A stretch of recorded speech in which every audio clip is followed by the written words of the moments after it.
I beat a hardcore Nuzlocke of Pokemon Scarlet using exclusively Gen 9 Dark type. If you don't know what a hardcore Nuzlocke is, here are the rules. This run was incredible. Here's how it happened. Hey, I'm Gentle Dude. If you want to see more cool Pokemon challenges, hit the subscribe button. Do it or else Geodude will use Explosion and Faint in a Nuzlocke. Anyway, let's do this. I'm sad. Oh no, I'm not actually sad, that's just my name. You're telling me that Clavel has keys to my house and my mum wants to talk to him in private? Okay. Listen, I'm not saying anything, I'm just putting two and two together. You're not my dad! Does anyone else notice that Clavel has 9 Pokeballs? My man is cheating. I get to choose between a duck, a horse and a cat, so without further ado, meet Nebula. Together, me and Nebula are gonna cry havoc and let loose the dogs of war. Or I guess the cats of war. Anyway, I fall off a cliff, but it's okay because I've got my levitating phone that my mum gave to me about 15 minutes ago. Huh, that's lucky. I met a dinosaur on its deathbed and I saved it with my magical lunch. He says Agias and walks off into a dark lair. This is more like it. Next, I made friends with a Houndoom, but Caradon got jealous and intervened. And then there was some Houndour, and we were making friends, but Caradon got jealous again, so we had to leave. There's just no winning with this guy. I gave him my lunch and now he's preventing me from making friends. I don't know if this is a healthy relationship.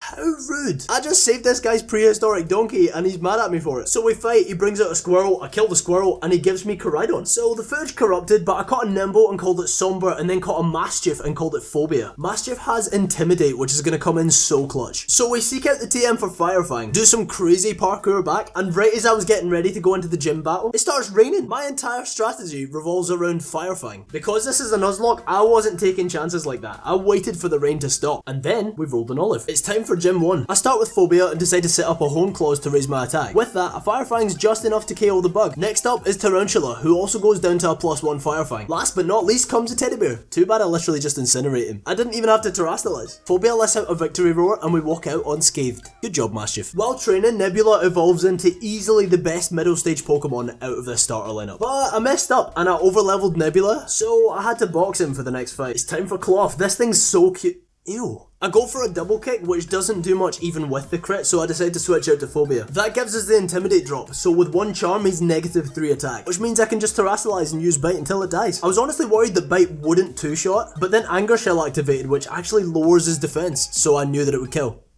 We found some Herba Mystica, made a sandwich and took a selfie. For the next challenge, I had to chase some Sunflora that were running at about 7 FPS, and while I was doing that, I found a Quick Claw. This Quick Claw comes in so clutch later down the road, you have no idea. Trust me, things get crazy. So with that, it's time to fight Brassius. He leads Petilil, that is a word that I struggle to say, and I lead my bug. Pounce just misses out on the kill, which is fine, he just puts us to sleep, and realistically, this Petilil can't really do much to us. We wake up, and one more Pounce takes it out. Brassius sends out an Olive, and we just miss out on the kill again. Another Pounce, another knockout. Brassius proceeds to send out his Sudowoodo and I decide it's best to switch to Phobia. I don't think my bug would take a rock throw. So with Phobia on the field we get the Intimidate drop and then we use Charm to lower the Sudowoodo's attack even more. I go for one more Charm as the Sudowoodo uses Trailblaze and then I decide I want a Firefang. It didn't do as much as I'd hoped so I switched into Nebula and when I used Bite it didn't really do much. So I decide to start using Hone Claws and he's really not doing much damage so as long as he doesn't crit we're fine. This goes on for a little while until I decide to start using Bite and with a few of those, we defeat the tree. Second gym badge is ours, baby. Then something crazy happened. I was just out training my team and I saw a shiny Psyduck, but my Caridon can't swim yet, so I had to watch this Psyduck from across the lake and I couldn't do anything about it. This was so sad. My first full odds Gen 9 shiny and I'm not allowed to catch it. That sucks. F in the chat. Let me know in the comments what your first Gen 9 shiny was. I picked up one of the best items that we can get in this run. It's going to be a Miracle Seed. This is going to be so important later on in the run. And in preparation for the boss fight, I taught Mastiff Thunderfang. Speaking of the devil, I was on my way there and I found a Bombardier, which is perfect. Gen 9 Dark type. Get in my party. So we caught the bird and called it Diablo. Welcome to the team, buddy. I guess Diablo's mum wasn't exactly happy about the fact that I stole her son, so she came out claws swinging. With a couple of charms and a couple of rock throws, we take out the bird.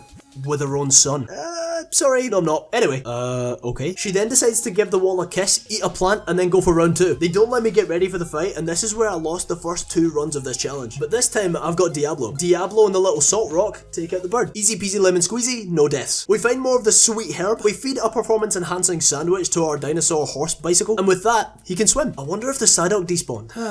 Arvin reveals my Bostiff, and oh my god bro, my heart. My Bostiff isn't well, and Pokemon centers can't help. We're gonna save you, buddy. Hang in there. We pick up the leftovers, which is also going to be really clutch. I went to catch a Pawniard and I found out that my character can levitate, so that's cool. I wanted to catch the big Pawniard, but then the teeny tiny skinny one decided to sprint at me with everything that he had. So I guess, welcome to the team. I called him Hades, but then I realised that Hades was above the level cap, so we will come back for you later. Giacomo. Dark type trainer. There can be only one. His Pawniard comes out first and we decide to lead Diablo, who I taught Heatwave by TM. A couple of those knock out the Pawniard and we're onto the car. This thing is scary. A Metal Sound makes me fear for my life and a Heatwave does literally nothing, so I decided to try and Terrasilize to use Pluck, which also does nothing. I'm gonna have to change my tactics. So I switch in Phobia and decide to Snarl as many times as I possibly can to lower his special attack, before then finally using a Charm and switching out to Somber. He takes a hit and then uses Screech before switching to Nebula, who's then free to beat up the car with 2 low kicks. Now that we beat Mr. Guacamole, not only have we established ourselves as the best Dark type trainer in the region, we're still deathless. With that we can bring Pawniard back, and Somber evolved. But did anyone else notice the different evolution screen? When Nebula evolved it stayed in the outer world, but for some reason when Somber evolved it went to like a different evolution screen. Does anyone know why that is? Ah, Iono. This girl literally filed her teeth. Now I have to confess something. I'm trying to do this honestly. I cheated, but I have an explanation. I've been following this level cap sheet, and on that sheet it says that the level cap for this gym is 25, when it's actually 24. I am so sorry. Next time I won't make the same mistake. I'll follow Bulbapedia rather than following just a random level cap sheet. I got lazy. That's on me. Forgive me. I have sinned. Iono sends out Watro as I send out Diablo. Diablo doesn't have the rock ability, so rock throw doesn't actually always kill, but in this case it does. 1 down, 3 to go. She sends out Billy Bolt, and I decide rather than risking a spark crit, I'd switch to my dog, who instantly gets paralyzed. This would have been bad if I didn't bring a cherry berry. So dog eats berry, dog no longer paralyzed. We get off a couple of charms and miss a snarl, then on the last snarl it's time to switch out. I decide Nebula's my best switch, because this thing only knows water gun and spark, but I instantly get paralyzed again. Luckily I planned for this too. Cat eat berry, cat no longer paralyzed. I want to set up some hone claws because I am terrified of what will happen if I don't one-shot the Mismagius. So when I hit +4 I knew that I could sweep the rest of our team. We Terrasilize, use Seed Bomb, and with a stab Terra boosted Miracle Seed boosted Seed Bomb, we one-shot the Blob, and we one-shot the Luxio, and we one-shot the Mismagius. See, that could have been scary. 3 gyms, no deaths. Going into the Milla fight I knew exactly what I had to do. I found the TM for Rain Dance, so Turkle's Drought is instantly negated. That plus Intimidate render its Flame Wheels completely useless. He literally insta-burns me, but again we prep for this. Dog eat berry, dog no burn. Phobia's whole deal here is to use Charm and Snarl until the Torkoal is a marshmallow. The rain stops, so naturally I do a dance and start it again. It's time to switch. Diablo. I use Rock Throw to finish the Torkoal because I realised that my whole setup tactic was fully negated by Torkoal's Clear Smog, so now it's Diablo versus another car, and I'm underprepared. This is scary. Rock Throw just doesn't do much, and lucky for me the card just goes for Screech when the rain stops. I do another jiggle, and the rain's back, allowing me to swap to Nebula and use Mud Slap a few times relatively comfortably. So with the lowered accuracy, it's time for Somber to come out, who also gets insta-burn. Bug eat berry, bug no burn. I do this just to be able to get a Screech off. As I think it's safe to go for another one, I do. We then switch to Diablo the Titan Killer. We do a little dance, set up a little rain, and get burned again. But again, that's just fine. Bird eat berry, bird no burn. Is that getting old yet? I switch back into Nebula, who also gets burned, but by now you know the score. After a few mud slaps, we switch into Hades, and now with its attacks doing literally nothing and its accuracy at -6, a Quick Claw Foul Play defeats the car. And this is actually where I lost run 3. I don't want to jinx it, but we still have no deaths. Milla does whatever this is, and we take a selfie.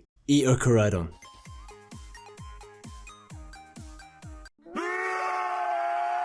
I use Charm on the worm to make sure that its attacks don't do much, and when it's low enough I switch in Lebug, and after a few screeches a double kick does the job. Literally the exact same thing happens in the next fight, and now Somber is a Titan Killer. Ah yes, more herb. Maybe this time I'll actually get to try some. Or not, I guess. Bro, Mabostiff woofed and my heart fell out of my chest. I actually really like Arvin now. I like how much Mabostiff means to him. I promise you, I cried. A legitimate tear came out of my face. Sorry, what the hell are this guy's eyebrows? Are they his eyebrows? Or are these his eyebrows?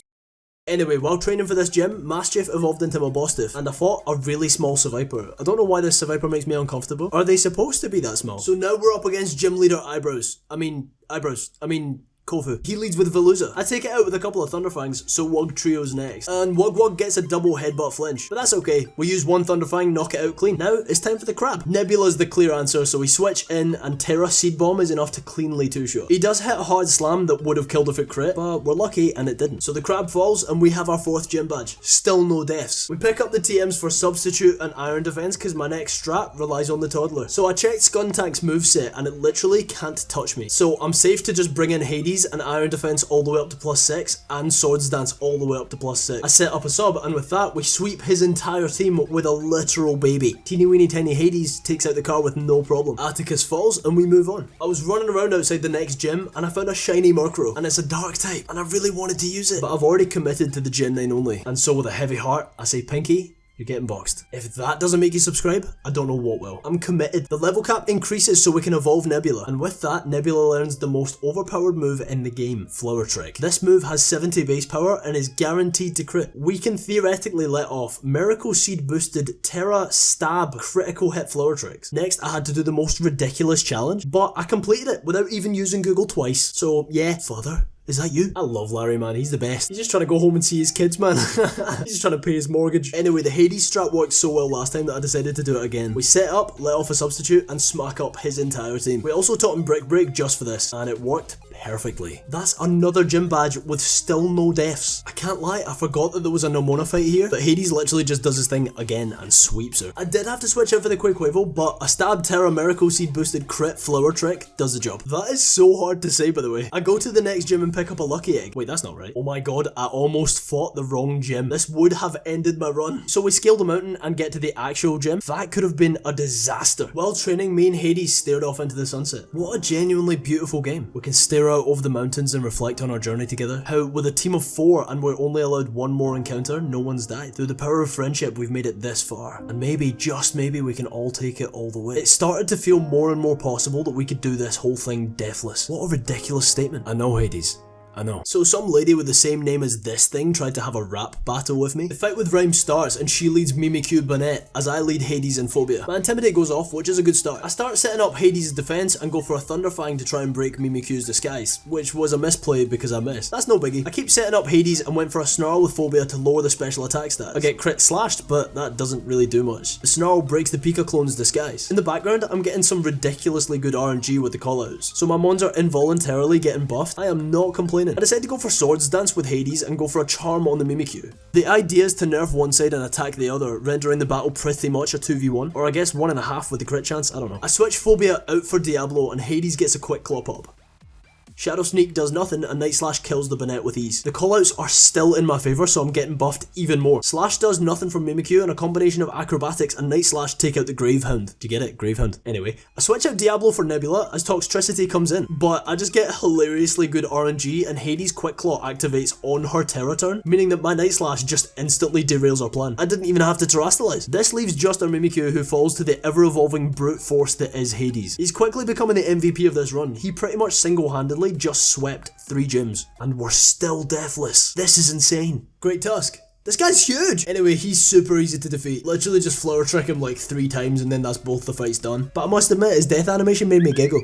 We find some drugs that Arvin feeds to his dog and I feed to my horse. And I guess now the horse can fly? So I guess we're off to fight Nomona. There's not really much to say here. We literally just sweep her with Nebula. She stood no chance. Not to be that guy, but yum. Anyway, the tactic here is relatively airtight as long as we avoid Farigarath's Reflect. If we can sit up and kill it with a flower trick without Reflect going up, we should outspeed and one-shot her entire team. Just for context, Psychic types shouldn't cause too much of a problem, but with our Gardevoir and our Florges being fairies, they can literally pretty much always one-shot my entire team of Dark types. And that is what we're trying to avoid. See, against Grusha, I was really trying to think of another way to beat the Altaria without losing anyone, but no matter what strat I thought of, this was the obvious winner if I didn't want anyone to die. Frostmoth is an issue because it has Tailwind, so I just want to get rid of it. Phobia knows Firefang, so that negates the bug. And I also kill the Beartic before Hades comes in to do his thing. So, on literally 20 HP, our little Pseudo-Slayer decides to sweep the rest of Grusha's team. I taught it Iron Head by TM, so it used that and literally just wipes everyone. Hades, you the man. Listen, I know that this strat's getting old. I know that Somber's just sitting in the back of the party waiting for some screen time. We have to keep our team alive, or as much of it as possible if we have any shot at beating the Elite Four. So we start with good old Phobia, and then we switch to Hades and Iron Defense up before setting up a sub. Swords dancing to +6 and literally one-shotting the entire fairy side. Hades, you the man. He's just a baby Pokemon. He's not even evolved yet. So with that being said, Hades evolved. Twice. His stats went from this to this. Although when he evolved from Bishop to Kingambit, he got considerably smaller. Next, we stood less than a meter away from a whale murdering a fish, and we didn't even flinch. Cool. We beat up the fish dragon and clearly he hadn't satisfied his bloodlust, so he eats another one. Bro, I know. So then we overcooked the sashimi. Although I'm pretty sure it died before it died, like it was just on 0 HP. It must have been on like 0.5, clinging on for dear life. Anyway, we found even more of the good stuff, and with that, oh my god, wait, no, I forgot. I'm not crying, you're crying. This moment in this video game killed me. Are you kidding me? Okay, I'm back. So now it's time to fight I don't know, man. We lead with Phobia for the Intimidate, and then we outspeed and land a Charm, so on turn 1 it's -3 attack. He Brick Breaks, and that's scary because if he crits, he kills. I heal from leftovers and dodge 2 more crits, charming the frog so it does pee-wee damage. And then a switch out to Diablo means we can Hone Claw up without much of a worry. See, I'm not terastallizing just yet because I think he'll always opt for Brick Break instead of Poison Jab as long as Brick Break stays neutral. Getting poisoned here is terrible because Diablo won't be able to kill everyone before the poison kills him. I get Diablo to +3, which we'll have to do because Froggo goes for Poison Jab, and that is scary. I didn't bring a Picture Berry because it would mean that Acrobatics does half damage. So, with +3 Stab Terra 110 base power Acrobatic, we outspeed and one-shot the Poison Frog, the Ghost Monkey, the not Ghost Monkey, and the Lucario, which I was terrified about because this is only neutral. Now all that's left is the car. The car outspeeds and shift gears, which is legitimately terrifying, or at least it would have been if Diablo wasn't an animal. He just gets one shot, but one shot is all it takes. Diablo for the win. This girl then explains that Team Star aren't actually bullies, so I guess that means I'm the bad guy? And Cassiopeia tells me that she's the big bad, which, let's be real, we could have seen a mile away.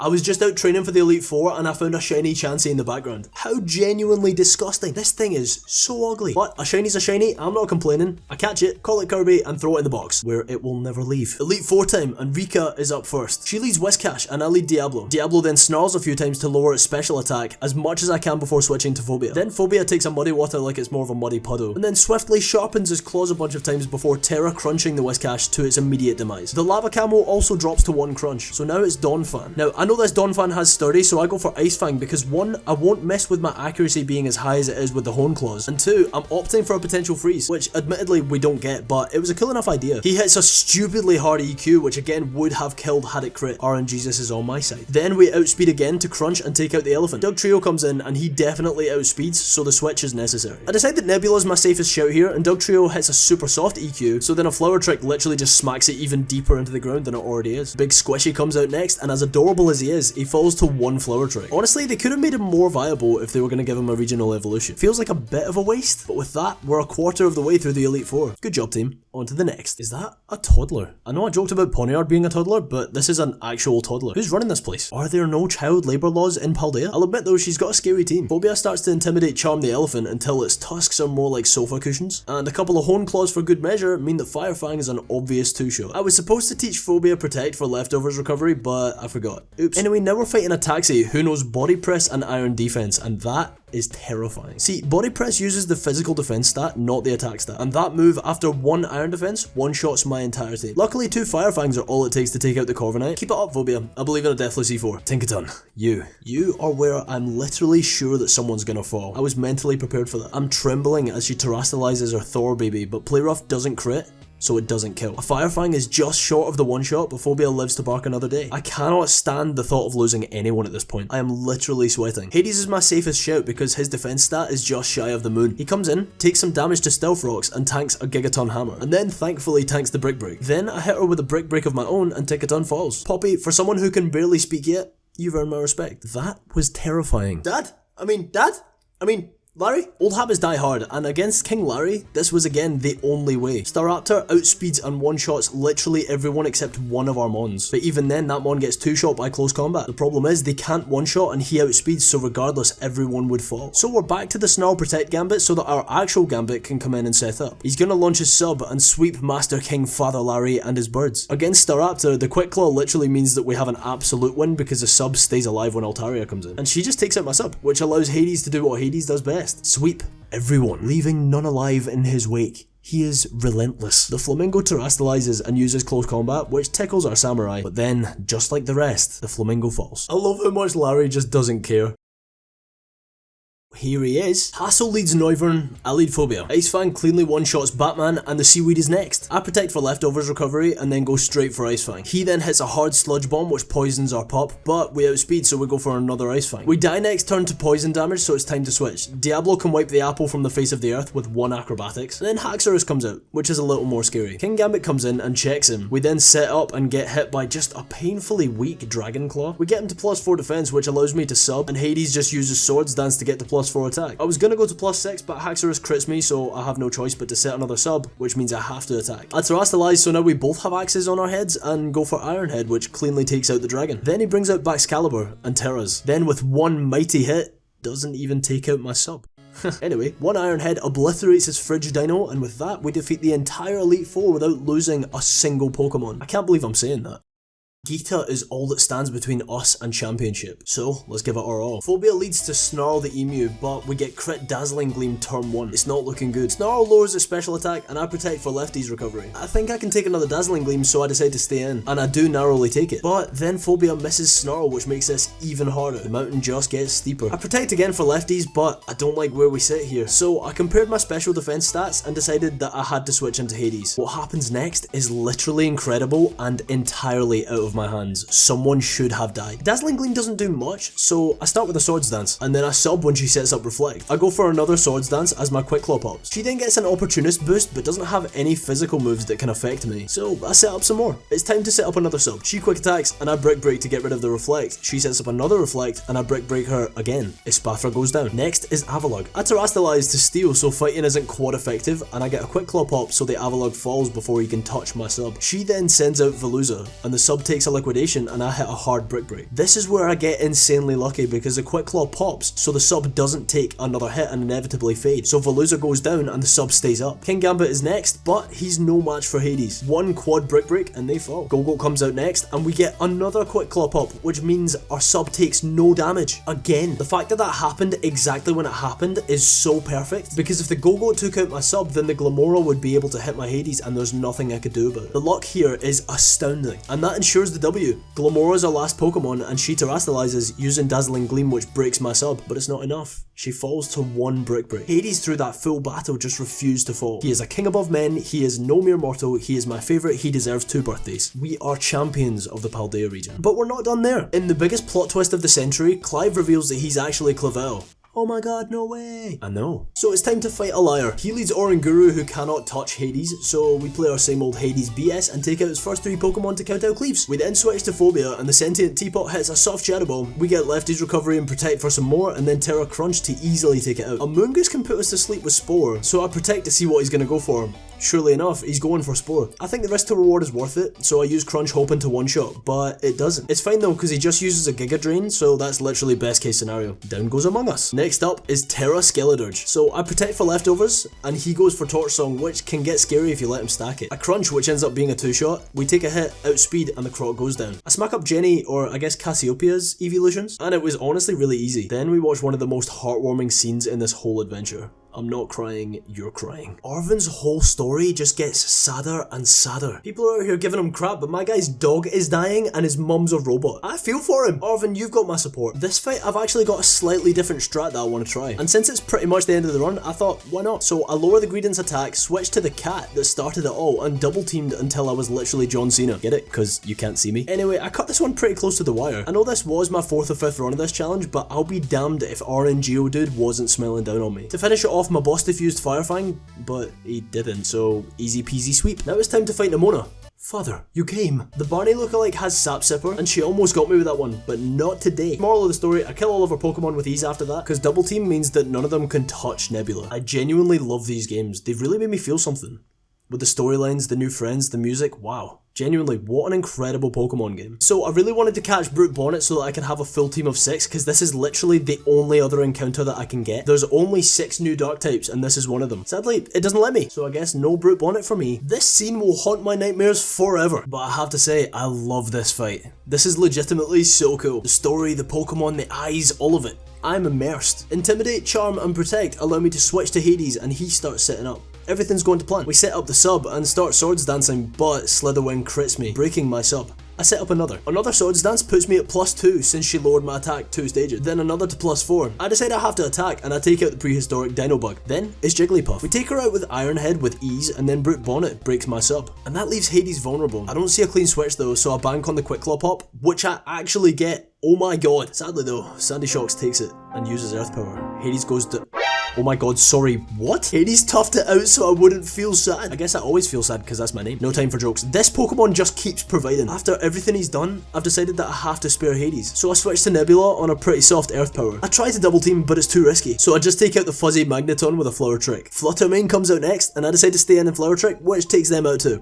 Roaring Moon. What a legitimately jaw-dropping Pokemon. With its attack stat being heightened by the booster energy and photosynthesis, this thing can one-shot my entire squad. Nebula outspeeds and hits Flower Trick, but it doesn't do enough. And then, against the very last Pokemon in the very last battle of the entire run, Nebula falls. Our deathless run comes to an end literally one turn before the very end of the game. As much as this pains me, all I can do is look back on all the good times Nebula and I have had together, from the very first moment we met to now. Rest easy. I think I can kill it with Somber, but my fear is that he's pretty frail and I'm not sure if I outspeed. But he does outspeed and takes out the pseudo. Then I'm brought to my knees again when Arven has this exchange with his Robo-Mom. Then she did the coolest stage exit of any Pokemon game to exist. The bad guy's a good guy and we see an AI get excited to explore her utopia, saving our timeline in the process. How epic.